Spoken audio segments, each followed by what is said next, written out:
الحمد لله نحمده ونستعينه ونستغفره ونعوذ بالله من شرور أنفسنا ومن سيئات أعمالنا من يهده الله فلا مضل له ومن يضلله فلا هادي له وأشهد أن لا إله إلا الله وحده لا شريك له وأشهد أن سيدنا ومولانا محمدا عبده ورسوله أما بعد فقد قال الله تعالى في محكم التنزيل أعوذ بالله من الشيطان الرجيم بسم الله الرحمن الرحيم وما آتاكم الرسول فخذوه وما نهاكم عنه فانتهوا وقال أيضا وما ينطق عن الهوى إن هو إلا وحي يوحى صدق الله مولانا العليم. மேலான என் அன்பின் இஸ்லாமிய சகோதரர்களே, அன்புக்குரிய தாய்மார்களே, நேயர்களே, அதாவது அல்லாஹ் சுப்ஹானஹு வ தஆலா எந்த நபியை படைக்கவில்லை என்றால் இந்த உலகத்தை படைக்க மாட்டேன் என்று சொன்னானோ அந்த நபி பிறந்த மாதத்திலே, அந்த ரபியுனில் அவ்வல் மாதத்திலே நாங்கள் இருந்து கொண்டிருக்கின்றோம். அந்த நபியுடைய பிறப்பை பற்றி இந்த மாதம் முழு உலகத்திலும் பேசப்படுகின்றது. அதாவது அதிகமாக ஆரம்பத்திலேயும் எப்போதும் பேசக்கூடியவர் தான் அந்த நபி.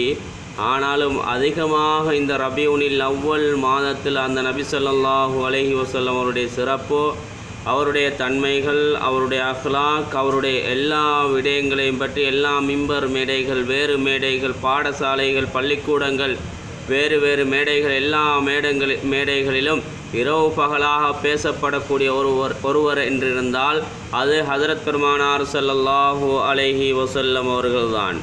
முழு உலகமும் ஒரு மனிதனை பேசும். ஏன் என்றால் அவர் சிறப்பானவர். அதாவது முஹம்மதுன் பஷர் லாக்கல் பஷர் கயா கூத்திம் பைனல் ஹஜர் சொல்வார்கள். முஹம்மது என்பவர் ஒரு மனிதர் தான், ஆனாலும் லாக்கல் பஷர், ஆனால் எங்களை போன்ற ஒரு மனிதர் அல்ல.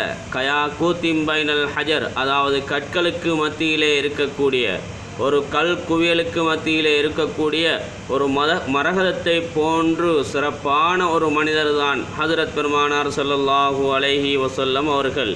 கண்ணியத்துக்குரிய சகோதரிகளே, பெரியார்களே, ஹஜ்ரத் பெருமானார் ஸல்லல்லாஹு அலைஹி வஸல்லம் அவர்கள் எந்த பூமியில் பிறந்தார்களோ அந்த பூமியை அல்லாஹ் கண்ணியப்படுத்தியிருக்கின்றான். அதாவது ஹரமைன் என்று சொல்லக்கூடிய, அதாவது மக்கா மதீனாவை அல்லாஹ் கண்ணியப்படுத்தியிருக்கின்றான். அதே போன்று எந்த வம்சத்திலே பிறந்தார்களோ அந்த வம்சத்தை அல்லாஹ் கண்ணியப்படுத்தியிருக்கின்றான். இந்த ஹஜ்ரத் பெருமானார் ஸல்லல்லாஹு அலைஹி வஸல்லம் அவர்கள் பிறக்கும்போது ஹத்னா செய்யப்பட்டவராக பிறந்தார்கள். உலகத்திலே தாயுடைய வயிற்றிலிருந்து உலகத்துக்கு அவதரிக்கும் பொழுது ஹத்னா செய்யப்பட்டவராக ஹஜ்ரத் பெருமானார் ஸல்லல்லாஹு அலைஹி வஸல்லம் அவர்கள் பிறந்தார்கள். அது மாத்திரமல்ல, அவருடைய தலைக்கு எண்ணெய் தேய்க்கப்பட்டவராக, தொப்புள் கொடி வெட்டப்பட்டவராக ஹஜ்ரத் பெருமானார் ஸல்லல்லாஹு அலைஹி வஸல்லம் அவர்கள் இந்த பூமிக்கு மேலால் அவதரித்தார்கள். அது மாத்திரமல்ல கண்ணியத்துக்குரியவர்களே, கிஸ்ராவுடைய 14 கோட்டைகள் என்று நினைக்கின்றேன். அந்த 14 கோட்டைகளும் ஹஜ்ரத் பெருமானார் ஸல்லல்லாஹு அலைஹி வஸல்லம் அவருடைய வருகையின் மூலமாக இடிந்து விழுந்தன என்று வரலாறுகள் எங்களுக்கு சொல்லித் தருகின்றது. 70 வருடத்துக்கும் அதிகமாக எரிந்த நெருப்பு குன்றம் அணைந்த வரலாறுகள், அதே போன்று சாவா என்ற நீர் தடாகம் வற்றியது. இப்படியாக ஹஜ்ரத் பெருமானார் ஸல்லல்லாஹு அலைஹி வஸல்லம் அவருடைய வருகையின் மூலமாக இப்படியான அதிசயமான நிகழ்வுகள், அதிசயமான சம்பவங்கள் நடைபெற்றிருக்கின்றது. அந்த ரசூலுல்லாஹி ஸல்லல்லாஹு அலைஹி வஸல்லம் அவர்கள் பிறந்து விட்டார்கள். பிறப்பதற்கு முன் தந்தையை இழந்தார்கள். தந்தையை இழந்ததற்கு பின்னாலும் அந்த ஹஜ்ரத் பெருமானார் ஸல்லல்லாஹு அலைஹி வஸல்லம் அவர்களுக்கு பெயர் சூட்டப்படுகின்றது. கண்ணியத்துக்குரியவர்களே, என்ன பெயர் சூட்டப்படுகின்றது? முஹம்மது என்ற பெயர் சூட்டப்படுகிறது. முஹம்மது என்றால் என்ன? பேரிலையும் கூட புகழானவர், பேரிலையும் கூட கண்ணியமானவர். அந்த ஹஜ்ரத் பெருமானார் ஸல்லல்லாஹு அலைஹி வஸல்லம் அவர்களிடத்தில் கியாமத்து நாளில் நபி ஸல்லல்லாஹு அலைஹி வஸல்லம் அவர்களிடத்தில் கொடுக்கப்படக்கூடிய கொடி இருக்கின்றது. அந்த கொடியுடைய பேரும் கூட லிவாஉல் ஹம்த், அந்த புகழுக்குரிய கொடி. அந்த புகழ் என்று சொல்லக்கூடிய அந்த கொடியைத்தான் நாளை கியாமத்துடைய நாளையில் அவருக்கு கொடுக்கப்படும்.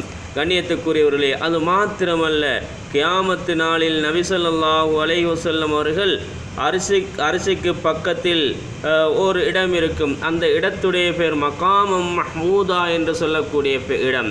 அதுவும் புகழுக்குரிய ஒரு இடம். கண்ணியத்துக்குரியவர்களே, அந்த பெயரை எவ்வளவு புகழுக்குரிய பெயராக இருந்து கொண்டிருக்கின்றது. அந்த பெயரை வைத்து ஹஜரத் பெருமானார் ஸல்லல்லாஹு அலைஹி வஸல்லம் அவருடைய பெயரை வைத்து இன்று உலகும் அவருடைய பெயருக்கு முன்னால் பெயரை சூட்டுகின்றார்கள். அப்படி என்றால் அந்த ஹஜரத் பெருமானார் ஸல்லல்லாஹு அலைஹி வஸல்லம் அவர்கள் எவ்வளவு கண்ணியமானவரே! அந்த நபி ஸல்லல்லாஹு அலைஹி வஸல்லம் அவர்கள் பிறந்த மாதத்திலே நாங்கள் இருந்து கொண்டிருக்கின்றோம். அந்த மாதத்திலே இருக்கக்கூடிய நாங்கள் என்ன செய்ய வேண்டும்? நபி ஸல்லல்லாஹு அலைஹி வஸல்லம் அவர்கள் எவைகளை எடுத்து நடக்குமாறு சொன்னார்களோ அவைகளை எடுத்து நடப்பது எங்களுக்கு வாஜிபாக இருந்து கொண்டிருக்கின்றது. வமா ஆதாக்குமுர் ரசூலு ஃபஹுதூஹு வமா நஹாக்கும் அன்ஹு ஃபந்தஹூஹு. உங்களிடத்தில் உங்களுடைய தூதர் எதை கொண்டு வந்தாரோ நீங்கள் அதனை எடுத்து நடங்கள். வமா நஹாக்கும் அன்ஹு ஃபந்தஹூ. உங்களை அந்த தூதர் எவைகளை தடுத்து நடக்க சொன்னாரோ அவைகளை நீங்கள் தடுத்து நடங்கள் என்பதாக அல்லாஹு தஆலா அல் குர்ஆனில் சொல்லி காட்டுகின்றான். கண்ணியத்துக்குரியவர்களே, அந்த ஹஜரத் பெருமானார் ஸல்லல்லாஹு அலைஹி வஸல்லம் அவர்கள் பேசுவதாக இருந்தால் வஹியை தவிர வேறு ஒன்றுமே பேச மாட்டார்கள். அல்லாஹ் அல் குர்ஆனில் சொல்லுகின்றான், வமா யன்திகு அனில் ஹவா இன் ஹுவ இல்லா வஹ்யு யூஹா. அதாவது அந்த முஹம்மத், அந்த நபி பேசுவதாக இருந்தால் வஹியை தவிர வேறு ஒன்றுமே பேச மாட்டாரே. அல்லாஹ்விடத்திலிருந்து வஹியாக வருகின்றதை மட்டும்தான் அவர் பேசுவார் என்று அல்லாஹ் குர்ஆனுடைய ஆயத்தை இறக்குகின்றான். எனவே அன்பின் இஸ்லாமிய சகோதரிகளே, பெரியார்களே, அதே போன்று நாங்கள் அந்த ரசூலுல்லாஹி ஸல்லல்லாஹு அலைஹி வஸல்லம் அவருடைய ஜெனரேஷன், அவருடைய பரம்பரையை நாங்கள் ஒவ்வொருவரும் தெரிந்து வைப்பதே எங்களுடைய கட்டாய கடமையாக இருந்து கொண்டிருக்கின்றது. எந்த அளவுக்கு என்றால் கொஞ்சம் நாங்கள் தெரிய வேண்டும். முஹம்மது இப்னு அப்துல்லா இப்னு அப்துல் முத்தலிப் இப்னு ஹாஷிம் இப்னு அப்துல் மனாஃப் இப்னு குசை இப்னு கிலாப் இப்னு முர்ரா என்று வரக்கூடிய அந்த தொடர், சங்கிலி தொடரை நாங்கள் கட்டாயம் ஒவ்வொருவரும் பாடமாக்கி வைத்துக் கொள்ள வேண்டும். நாங்கள் உண்மையான லவ் என்று சொன்னால், ரசூலுல்லாஹ்வின் மீது முஹப்பத் அன்பு என்று சொன்னால், நாங்கள் அவருடைய ஜெனரேஷன், அவருடைய பரம்பரை நாங்கள் கட்டாயம் ஒவ்வொருவரும் பாடமாக்கி வைத்துக் கொள்ள வேண்டும். எத்தனையோ படங்களை பாடமாக்கி வைத்திருக்கின்றோம், எத்தனையோ பாடல்களை பாடமாக்கி வைத்திருக்கின்றோம். ஏன் எங்களால் ரசூலுல்லாஹ்வுடைய பரம்பரையுடைய பெயர்களை ஏன் எங்களால் பாடமாக்கி வைத்துக் கொள்ள முடியாது? யாருக்கு சொல்ல முடியும்? எனக்கு ரசூலுல்லாஹ்வுடைய பரம்பரை என்னால் சொல்ல முடியும் என்று யாராலும் சொல்ல முடியுமா சகோதரர்களே? முடியாது. எந்த அளவுக்கு என்றால் அல்லாஹ் நபியை கண்ணியப்படுத்துகின்றான். யா ஐயுஹன் நபி இன்னா அர்சல்நாக காஃபத்தல் லின்னாஸ். அதாவது அந்த ஹஜரத் பெருமானார் ஸல்லல்லாஹு அலைஹி வஸல்லம் அந்த முஹம்மதை எங்களுக்கு மாத்திரமல்ல நபியாக அல்லாஹ் அனுப்பியிருக்கின்றான். முழு உலக மக்களுக்கும், உலகத்தில் எத்தனை கோடி மக்கள், காஃபிர்கள், நன்முஸ்லிம் எல்லோருக்கும் நபியாக அல்லாஹ் அந்த நபியை அனுப்பியிருக்கின்றான். எல்லோருக்கும் பொதுவாக அந்த குர்ஆன் முஸ்லிம்களுக்கு மாத்திரம் குர்ஆன் சொந்தமல்ல. ஹுதல்லின் நாஸ், அதாவது மக்களுக்கு வழிகாட்டி. ஹுதல்லில் முஸ்லிம் என்று சொல்லல அல்லாஹ், ஹுதல்லின் நாஸ் என்று தான் சொல்லுகின்றான். எனவே நேர்வழி காட்டுவதற்காக, மக்களுக்கு நேர்வழி காட்டுவதற்காக வேண்டி இந்த குர்ஆனை இறக்கினோம். முஸ்லிம்களுக்கு மாத்திரம் என்று சொல்லல. அதே போன்று நபி முஸ்லிம்களுக்கு மாத்திரம் என்று சொல்லல, முஸ்லிம்களுக்கு மாத்திரம் நபியாக என்று சொல்லல, முழு உலக மக்களுக்கு நபியாக இந்த முஹம்மதை நாங்கள் அனுப்பியிருக்கின்றோம் என்று அல்லாஹ் அல் குர்ஆனில் சொல்லி காட்டுகின்றான். அந்த நபியை அல்லாஹ் எப்படி கண்ணியப்படுத்துகின்றான் பார்க்கின்றோம். குர்ஆனில் 14 இடங்களுக்கும் அதிகமான இடங்களில் அல்லாஹ் எப்படி கண்ணியப்படுத்துகின்றான். யா ஐயுஹர் ரசூல், யா ஐயுஹன் நபி, யா ஐயுஹல் முஸம்மில், யா ஐயுஹல் முத்தஸிர். அழகான முறையில் கண்ணியப்படுத்தி பேசுகின்றான். ஆனால் ஏனைய நபிமார்களை பார்க்கும் பொழுது யா ஜக்கரியா, யா மூசா, யா யஹ்யா, யா ஹாரூன், இப்படியாக யா யூசுப், யா அதே போன்று யா அய்யூப், யா இல்யாஸ் என்றுதான் அவருடைய பேரை சொல்லித்தான் கூப்பிடுகின்றான் அல்லாஹ். அந்த நபிமார்களுடைய பேரை சொல்லித்தான் அல்லாஹ் கூப்பிடுகின்றான். ஆனால் நபியை பார்த்து அல்லாஹ் ஒருபோதும் அந்த கண்ணிய குறைவாக பேசவில்லை. யா ஐயுஹர் ரசூல் என்று தான் சொல்லுகின்றான், யா ஐயுஹன் நபி என்று தான் சொல்லுகின்றான், யா ஐயுஹல் முஸம்மில் என்று தான் சொல்லுகின்றான், யா ஐயுஹல் முத்தஸிர் என்று தான் சொல்லுகின்றான். அப்படி என்றால் இந்த உலகத்தில் கண்ணியமானவரே யார்? அந்த ஹஜரத் பெருமானார் ஸல்லல்லாஹு அலைஹி வஸல்லம் அவர்கள், அந்த ரசூலுல்லாஹி ஸல்லல்லாஹு அலைஹி வஸல்லம் அவருடைய வருகை வேதக்காரர்கள் கூட அறிந்து வைத்திருந்தார்கள். நபியுடைய காலத்தில் வாழ்ந்த வேதக்காரர்கள் என்ன சொல்லுவார்கள்? இப்படியே விளையாடி கொண்டிருங்க, ஒரு நபி அவதரிக்கப் போகின்றாரே, ஒரு நபி அவதரிக்கப் போகின்றாரு, அவர் வந்ததற்கு பின்னால் உங்களுக்குரிய சட்ட திட்டங்கள் இருக்கும், அவைகளை எடுத்துச் சொல்லுவார் என்ற விடயத்தை யூதர்கள் வேதக்காரர்கள் கூட சொன்னார்கள். எந்த அளவுக்கு என்றால் அவர்கள் அந்த நபியுடைய பெருமதியை விளங்கி வைத்திருந்தார்கள், அந்த நபியுடைய வருகையை அறிந்து வைத்திருந்தார்கள். ஆனால் அவர்கள் இஸ்லாத்தை ஏற்கவில்லை. உதாரணமாக சலமத் இப்னு அக்வா ரலியல்லாஹு தஆலா அவர்கள் சொல்லுகின்றார்கள், நான் சிறு பிள்ளையாக இருக்கும் பொழுது என் வீட்டுக்கு பக்கத்தில் உள்ளவர் யார் என்றால் பனு அப்துல் அஸ்ஹல் என்று சொல்லக்கூடிய கோத்திரத்தைச் சேர்ந்த யூத மத அறிஞன். அவர்கள் எல்லோரையும் கூட்டி வைத்து ஒரு பெரியோரு பயான் செய்வார். சொர்க்கம் நரகம் எல்லா விடயங்களையும் பற்றி பயான் சொல்லுவார். அவர் சொன்ன விடயம் என்ன தெரியுமா? நபியுன் மப்ரூக்குன் மின் ஹாதிஹில் பிலாத், அதாவது சமீபத்தில் இருக்கும் அந்த கிராமத்திலிருந்து ஒரு நபி அவதரிப்பார் என்று சொல்லி காட்டினார். அந்த அளவுக்கு நபியுடைய வருகையை அவர் அறிந்திருந்தார். கண்ணியத்துக்குரியவர்களே, ஆனால் அன்ஃபார்ச்சுனேட்லி, துரதிர்ஷ்டவசமாக நபியுடைய வருகையை அறிந்தும் நபியுடைய சிறப்பை அறிந்தும் அந்த சலமத் இப்னு அக்வா, அதாவது பனு அப்துல் அஸ்ஹல் என்று சொல்லக்கூடிய கோத்திரத்திலுள்ள அந்த கிறிஸ்தவ ஃபாதரிக்கு அல்லாஹ் ஹிதாயத்தை கொடுக்கல. அவன் இஸ்லாத்தை ஏற்றுக்கொள்வதற்கு மறுத்து விட்டான், நபியை நபியாக ஏற்றுக்கொள்வதற்கு மறுத்து விட்டான். கண்ணியத்துக்குரிய சகோதரிகளே, பெரியார்களே, நபியை அறிந்திருந்தும் நபியுடைய வருகை அறிந்திருந்தும் நபியுடைய சிறப்பை அறிந்திருந்தும் ஆனால் இஸ்லாத்தை ஏற்க மறுத்து விட்டான். அன்றைய மக்கா குறைஷிகள் என்ன தெரியுமா சொன்னார்கள்? நாங்கள் இஸ்லாத்தை ஏற்றுக்கொள்வோம். ஆனால் அல்லாஹ் குர்ஆனில் சொல்லக்கூடிய விடயம், லவ்லா நுஸில ஹாதல் குர்ஆன் மினல் கரியத்தைனி அலீம், இந்த இரண்டு கிராமத்திலும் உள்ள இரண்டு தலைவர்களுக்கும் இந்த குர்ஆனை அல்லாஹ் இறக்கியிருந்தால் நாங்கள் இஸ்லாத்தை ஏற்றுக்கொள்ளுவோம் என்று சொன்னார்கள். எப்படியான கேவலமான செய்திகள் சகோதரிகளே! இப்படியாக ஹஜரத் பெருமானார் ஸல்லல்லாஹு அலைஹி வஸல்லம் அவருடைய சிறப்பை அறிந்திருந்தும் அவர்கள் இஸ்லாத்தை ஏற்க மறுத்திருந்தார்கள். அந்த யூதர்கள், அந்த யகூதிகள் எப்படியாக முன்னால் அந்த சஹாபாக்கள், அந்த நபிமார்கள், அந்த ரசூல்லாவை அறிந்து வைத்திருந்தார்கள் என்றால் ஒரு சம்பவத்தை சொல்லுகின்றேன். உமர் ரலியல்லாஹு தஆலா அவர்கள் சிறுவராக இருக்கும் பொழுது அந்த உமர் ரலியல்லாஹு தஆலா அவர்கள் மக்காவில் ஒரு கல்லுக்கு மேலால் உட்கார்ந்து கொண்டிருக்கின்றார்கள். ரெண்டு யூதர்கள் அந்த வழியால் நடந்து கொண்டு போகும்போது அந்த உமர் ரலியல்லாஹு தஆலா அவருடைய முகத்தை பார்க்கின்றார்கள். கண்ணியத்துக்குரியவர்களே, பார்த்து அவரிடத்தில் ரெண்டு பேரும் போய் என்ன செய்கின்றார்கள்? ஒரு பேப்பரை எடுத்துக்கொண்டு போய் என்ன செய்கின்றார்கள்? இந்த பேப்பரில் கையெழுத்து போடுங்க, சிக்னேச்சர் பண்ணுங்க என்று சொன்னார்கள். அதற்கு பின்னால் ஏன் என்று கேட்டார்கள். அதற்கு பின்னால் சொன்னார்கள், அரபுலகில் ஆட்சியாளராக நீங்கள் ஒரு காலம் வருவீர்கள். ஆட்சி பீடம் ஏறியதும் எங்கள் இருவருக்கு நீங்கள் விதிவிலக்கு தர வேண்டும். அதற்கு பின்னால் ஓகே என்று சொல்லி கையெழுத்து போட்டு சைன் பண்ணி அனுப்புகின்றார்கள். எத்தனையோ வருடத்துக்கு பின்னால் உமர் ரலியல்லாஹு தஆலா ஒரு தலைவராக ஆட்சி பீடம் வருகின்றார்கள். இருவரும் அந்த சைன் பண்ணிய, அதாவது கையெழுத்து போட்ட பேப்பரை கொண்டு வருகின்றார்கள். நீங்கள் எல்லோரையும் வெளியேற்றுவீர்கள், ஆனால் எங்களை வெளியேற்ற வேண்டாம் என்பதாக நாங்கள் உங்களிடத்தில் ஏற்கனவே ஒப்பந்தம் பண்ணியிருக்கின்றோம், எங்களை வெளியேற்ற வேண்டாம் என்ற விடயத்தை சொன்னார்கள். அந்த அளவுக்கு சஹாபாக்களை பற்றி, நபிமார்களை பற்றி யகூதிகள் வேதக்காரர்கள் அறிந்து வைத்திருந்தார்கள். ஆனாலும் அவர்கள் இஸ்லாத்தை ஏற்க மறுத்தவர்கள்தான் அதிகமானவர்கள். எனவே கண்ணியத்துக்குரிய சகோதரிகளே, பெரியார்களே, முழு உலகமும் இன்று அந்த ஹஜரத் பெருமானார் ஸல்லல்லாஹு அலைஹி வஸல்லம் அவருடைய சிறப்பை பற்றி பேசுகின்றது. இன்னும் ஒரு சில விடயத்தை சொல்லி முடிக்கின்றேன். நபிமார்களை அல்லாஹ் ஏன் இவ்வளவு கண்ணியப்படுத்தியிருக்கின்றான்?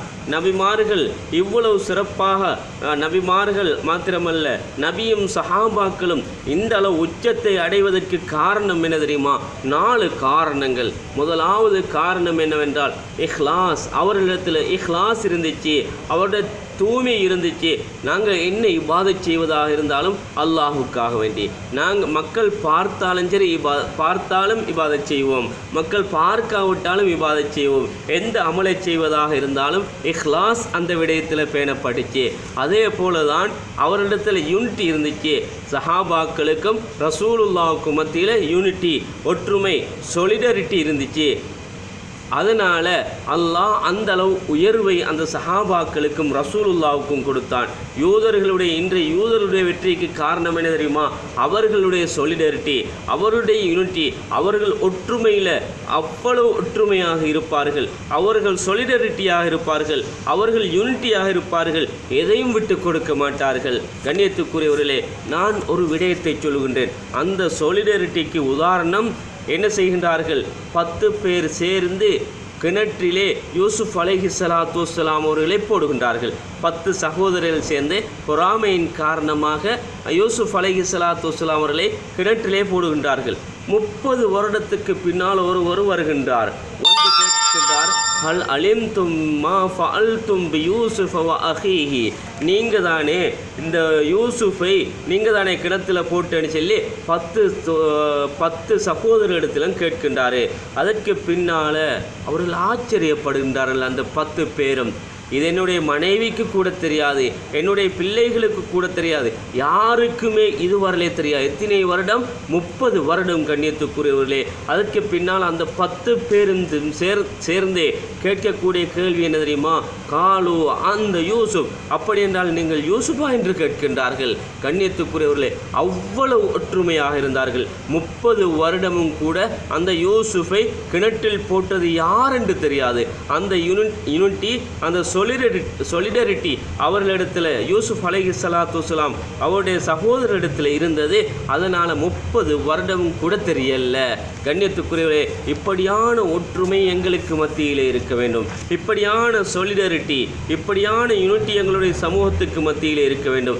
இன்று பார்க்கின்றோம், ஒரு வீட்டை எடுத்துக்கொண்டால் அந்த வீட்டில் ஒரு பெருநாள் வந்து விட்டால் வாப்பாவுக்கு ஒரு நாள் பெருநாள், மகனுக்கு ஒரு நாள் பெருநாள். அதே போன்று அங்கே ஒரு சின்ன கிராமத்தை எடுத்துக்கொண்டால் 2 ஜமாத், அங்கே தௌஹீத் ஜமாத், அங்கே தப்லீக் ஜமாத், அங்கே தரீக்கத்து, அங்கே ஜமாத்தே முஸ்லிமீன், அங்கே அதாவது பல பல பல பல தரீக்காக்களை, பல பல இயக்கங்களை வைத்து நாங்கள் பிரிந்து இன்று முஸ்லீம்கள் சின்ன பின்னமாக முழு உலகத்திலும் வாழ்ந்து கொண்டிருப்பதை பார்க்கின்றோம். முஸ்லீம்கள் ஒற்றுமையாக இருந்தால் அசைக்க முடியாது காஃபிர்களால்.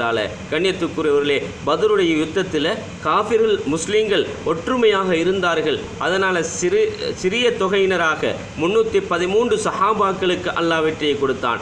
1000 காஃபிர்களுக்கு அல்லாஹ் தோல்வியை கொடுத்தான்.